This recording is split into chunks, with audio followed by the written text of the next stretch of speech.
Hey guys, welcome back to our another video. কিছুদিন আগে আমাদের মেডিসিন ওয়ার্ড এন্ডিং হয়ে যায় এবং সেই উপলক্ষে আমরা ছোট একটি প্রোগ্রাম আয়োজন করি। আজকের ভিডিওটা মেনলি সেই প্রোগ্রাম নিয়েই। মেডিকেল কলেজে আমাদের পড়াশোনার এত বেশি চাপ থাকে যে প্রোগ্রাম সচরাচর করা হয়ে ওঠে না। তো যখনই এরকম ছোটোখাটো কোনো প্রোগ্রাম আয়োজন করা হয় তো আমরা সবাই আসলে বেশ এনজয় করি। তো 2 দিন আগে আমাদের মেডিসিন ওয়ার্ড এন্ডিং প্রোগ্রাম হয়। আজকে সেই ভিডিওটাই শেয়ার করব। সেদিন ছিল রবিবার এবং রবিবার আমাদের সকালের লেকচারটা ক্যান্সেল হয়ে যায়, যার ফলে আমরা ওয়ার্ড এন্ডিংয়ের জন্য আরেকটু ভালোভাবে প্রস্তুতি নেওয়ার মতো সময় পাই। তো সকাল সকালই আমরা ওয়ার্ডে চলে যাই এবং ওয়ার্ডে যেয়ে আমরা সব ব্যবস্থা করতে থাকি। প্রথমে তানিশা ওয়ালটা ডেকোরেট করে ফেলে আর আমরা বাকিরা খাবার সাজাচ্ছিলাম টেবিলে। ফলগুলো খুব সুন্দর করে মানুষই আর খাদিজা কেটে ফেলে।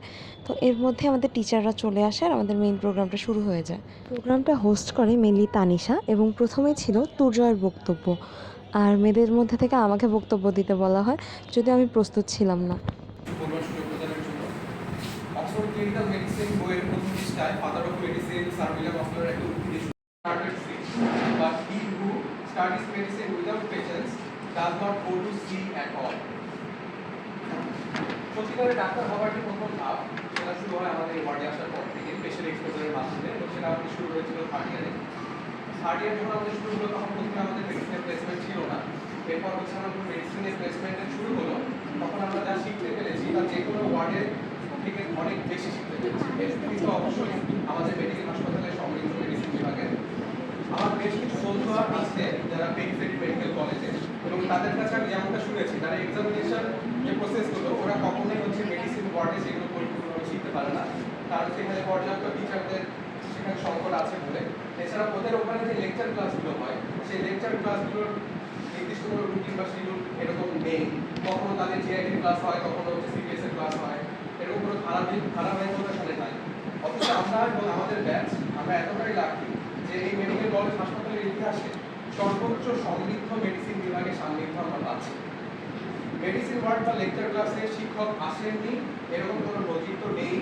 এই যে এতটা ডিটেইল ম্যানেজমেন্ট এবং প্ল্যানিং আমাদের মেডিসিন ডিপার্টমেন্টে রয়েছে, এটা আমাদের অনেক বেশি আমাদের সুবিধা দিয়েছে এবং হচ্ছে সুযোগ করেছে মেডিসিনকে শিখতে পারার, এবং আমরা সেটা পাচ্ছি এবং পাবো।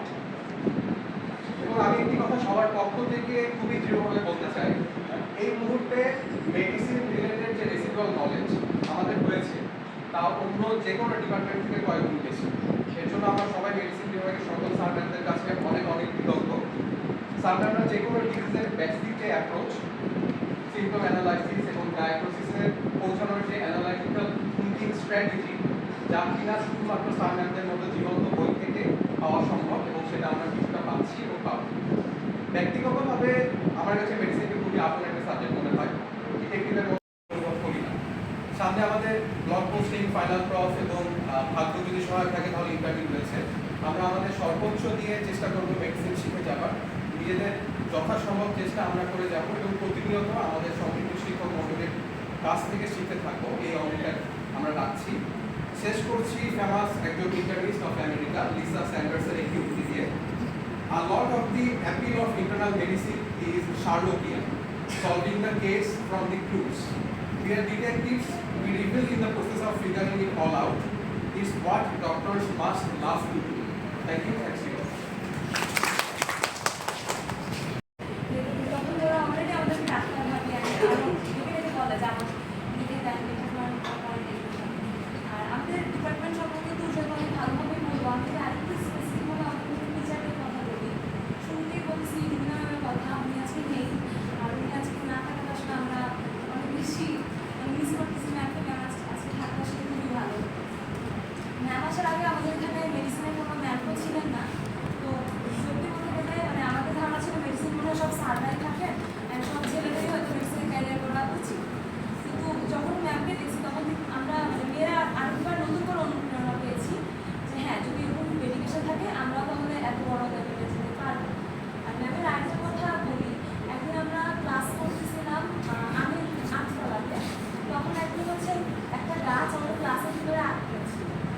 গাছটার কথাও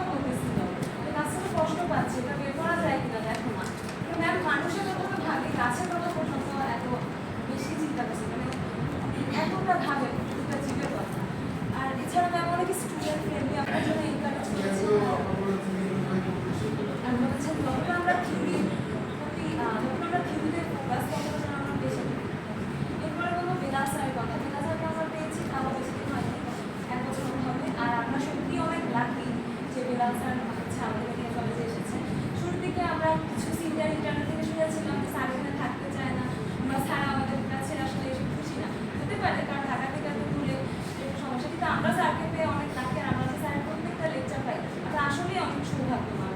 কারণ স্যার প্রত্যেকটা লেকচারে স্যার খুবই কনসাইজ করে পড়ায় আর সবচেয়ে ইম্পর্টেন্ট পার্টে পড়ায়। আর স্যার বলে দেয় প্রত্যেকটা লেকচার। আমরা যখন মানে পরবর্তীতে এক্সাম হয় বা টিউটোরিয়াল হয় তখন যখন স্যাররা জিজ্ঞেস করে তখন দেখতে পাই যে স্যারদের কোয়েশ্চেনটা আসলে ওই রিলেটেড, স্যার যেটা বলছেন আসলে শুনুন। আর এরপরে আমি বলতে চাচ্ছি আমাদের সাজাদ স্যারের কথা। সাজাদ স্যার তো মানে স্যারের সাথে যখনই দেখা হয় স্যার শুরুতে এখানে কি করতেছো, ওটা কি করতেছো, এখনই যাও, এসে দেখো স্যার খালি দাঁড়ায় স্যার বলে। কিন্তু স্যারের বকার মাঝে যে একটা আদর আছে সেটা আমরা বুঝতে পারি। আর স্যারের বকাও এখন আসলে ভালো লাগে। স্যারের আসলে বকাটা দরকার ছিল, স্যারের বকাটার জন্যই আমরা আসলে সিনসিয়ার হয়েছি বা একদম প্র্যাকটিক্যাল আসা, রেগুলার আসা যাওয়া করা। এরপর যদি আমি বলি আমাদের ইউনুস স্যারের কথা, তাহলে ইউনুস স্যার এখানে এসেছেন বেশি দিন হয়নি।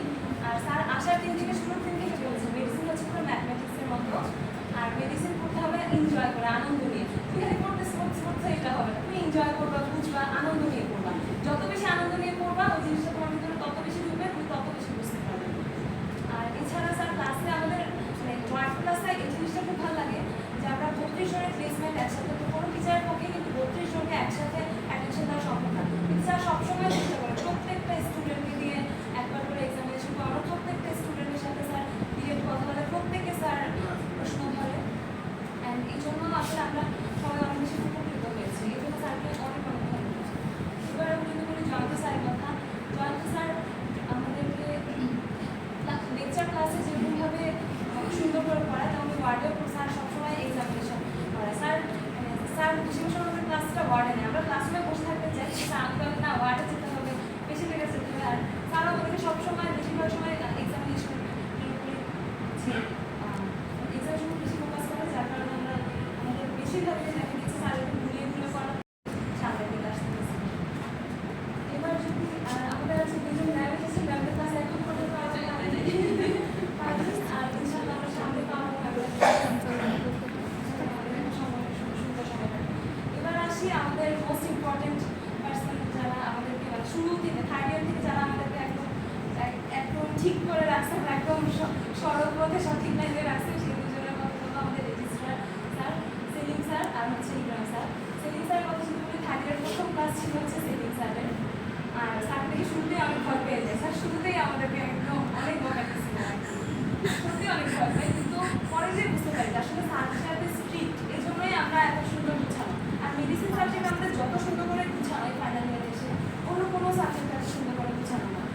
প্রত্যেক মেডিসিনের প্রত্যেকটা লেকচারের আগে আমরা রুটিন পেয়ে যাই, এটা কবে এক্সাম হবে সেটাও আমরা রুটিন পেয়ে যাই, যেন শুরু থেকেই লেকচারের পাশাপাশি পড়াটা গুছানো করা সম্ভব হয়।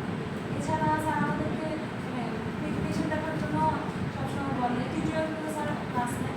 আর স্যার ক্লাসের বাইরেও স্যার অনেক সময় আমাদেরকে জীবনমুখী অনেক কিছু বলে, অনেক ভার্সেটাইল নলেজ সম্পর্কে আমাদের জ্ঞান দেয়, সেই জন্য আমরা আসলে অনেক কিছু কৃতজ্ঞ।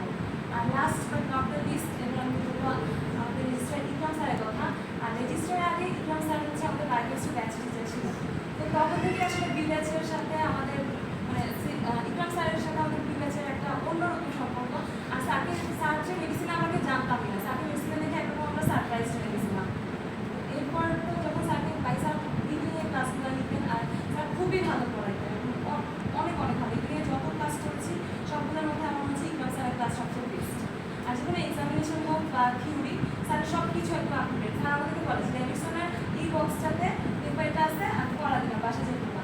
ফোর্থ ইয়ারে মানে সাধারণত থার্ড ফোর্থ ইয়ারে বেসিক সাবজেক্টগুলোতে বেশি ফোকাস করি, আর মেডিসিনের ওরকমভাবে পড়া হয় না। আপনার দিকে হ্যাঁ স্যার যেটা বলছে একদম ঠিক, তাই এই জন্য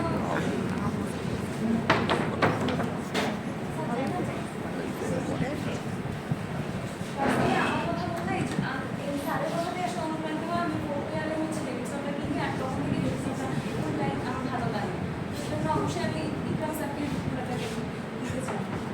এর মধ্যে আমাদের মাঝে উপস্থিত হয়েছে মুস্তাফিজ স্যার। তো মুস্তাফিজ স্যারের ক্লাসের কথা বলতে গেলে মুস্তাফিজ স্যারের ক্লাস এনজয় করার আমার কোনো স্টুডেন্ট নেই। আর আমাদের মেডিকেলের একদম কি 1 2 ব্যাচ থেকে শুরু করে প্রত্যেকটা ব্যাচ সবার মাঝখানে স্যার অনেক বেশি জনপ্রিয়, আর স্টুডেন্ট ফ্রেন্ডলির জন্য আসলে স্যার অন্যভাবে পরিচিত। স্যার যেরকমভাবে ক্লাসে ভালো পড়ার স্যার জীবনমুখী দিক নির্দেশনা দেয়, আবার আমাদের সাথে অনেক সময় মজাও করে। আর স্যার আমাদের প্রত্যেককে চিনে, আর প্রত্যেকের কথা অনেক বেশি মনে রাখে। আর আসলে এই জন্য আমরা অনেক বেশি ব্লেসড যে স্যার এত ব্যস্ততার মাঝেও আমাদের প্রত্যেকে এরকমভাবে চিনে বা মনে রাখে আর আমাদের মধ্যে এতটা ভালো। তো এই বলে আমি আজকে বক্তব্য শেষ করছি। সবাইকে অনেক অনেক ধন্যবাদ। এরপর স্যাররা বক্তব্য দেন, এক এক করে প্রথমে নুরুস স্যার, এরপর বিলাল স্যার, প্রত্যেকটা রোগী মুস্তাফি স্যার এবং এরপরে সেলিম স্যার, ওয়াকিম স্যার। প্রত্যেক সময় পজিটিভ অ্যাটিটিউডে থাকতে হবে, নেগেটিভ অ্যাটিটিউড রাখার কোনো দরকার নেই। আর সিম্প্যাথি যদি থাকে, রোগীর প্রতি ভালোবাসা থাকে, ইমোশন থাকে, তো রোগীর প্রতি তুমি আকৃষ্ট হবা, রোগীকে ভালো করে দেবে। প্রায় একটা কথা বলি, পেশেন্ট ইজ আওয়ার গড। একটা কথাই যথেষ্ট, রোগীকে ভালো করে দেওয়ার জন্য। ঠিক আছে? সুতরাং এই knowledge, skill, positive attitude, emotion বা সিম্প্যাথি এটা নিয়ে আগাইতে থাকো। ইনশাআল্লাহ তোমরা সবাই নিজেদের অবস্থানে স্টাবলিশ দিতে পারো। ঠিক আছে? তোমাদের ভালো কামনা করে শেষ করছি। এরপর বিলাল স্যার এবং মুস্তাফি স্যার বক্তব্য দেন, কিন্তু দুর্ভাগ্যক্রমে এই বক্তব্যের ভিডিওটা আমি এখনও পাইনি। আর আসলে কেউ করেছে কি না সেটাও শিওর হতে পারছি না, তো খুঁজছিলাম গত 2 দিন ধরেই। স্যাররা প্রত্যেকেই আমাদেরকে নিয়ে এত সুন্দর সুন্দর কথা বলছিলেন। সেদিনে জানলাম যে তোমরা আমাকে ভয় পেতে। আমি জানতাম যে না, ওরা আমাকে ভয় পায় না। আমি ওদের সাথে খুব ভালোভাবে মিশি এবং ওরা বোধহয় খুব সহজ আমার কাছে। আসলে তোমাদের কাছে আমি এত কঠিন এটা জানতাম না। তো ধন্যবাদ সবাইকে, তোমরা এই সুন্দর একটা আয়োজন করেছো। তো তোমাদের প্রতি আমার সেই ক্ষেত্রে বলবো যে তোমাদের একটা ক্লাসে আমরা একটা বলতাম যে আমার ক্লাসে তোমরা ব্যাচের কাঠির মতো সোজা হয়ে থাকবা। এই কথাটাই হয়তো তোমাদের মধ্যে একটা ভয়ের উদ্বেগ করেছিল। তো হোয়াট এভার ইট ইজ, তোমাদের জন্য ভালোবাসা, তোমাদের জন্য শুভকামনা আমার সবসময়ের জন্যই। তোমাদেরকে তোমরা যখন আসতে ক্লাসে, আমি তোমাদেরকে নিজে যতটা নাই ব্যর্থ হই, তোমাদেরকে সফল হওয়ার গল্প শোনাই না। এটা আমি বলবো যে আমার জন্য একটা পজিটিভ দিক। এরপর বক্তব্য দেন আমাদের সবার প্রিয় ইকরাম স্যার। আর ইকরাম স্যার তো স্পেশাল, সেটা আপনারা জানেনই, কারণ ফার্স্ট ইয়ারে আমাদের ব্যাচ টিচার থেকে শুরু করে এখন রেজিস্ট্রার। তো এরপর আমরা সবাই স্যারদের সাথে ছবি তুলি এবং এরপরেই শুরু হয়ে যায় আমাদের কেক কাটা সেশন আর খাওয়া দাওয়া পর্ব। তো খাওয়া দাওয়া পর্বের বেশি একটা ভিডিও করতে পারিনি, তো এই ভিডিওটাই কেক কাটার ভিডিও দিয়েই শেষ হয়ে যাবে। তো এতক্ষণ পর্যন্ত দেখার জন্য সবাইকে অনেক অনেক ধন্যবাদ। আমাদের সবার জন্য দোয়া করবেন যেন সবাই একসাথে ডক্টর হয়ে বের হয়ে যেতে পারি এবং সেই সাথে আমরা যেন একজন ভালো মানুষ হতে পারি।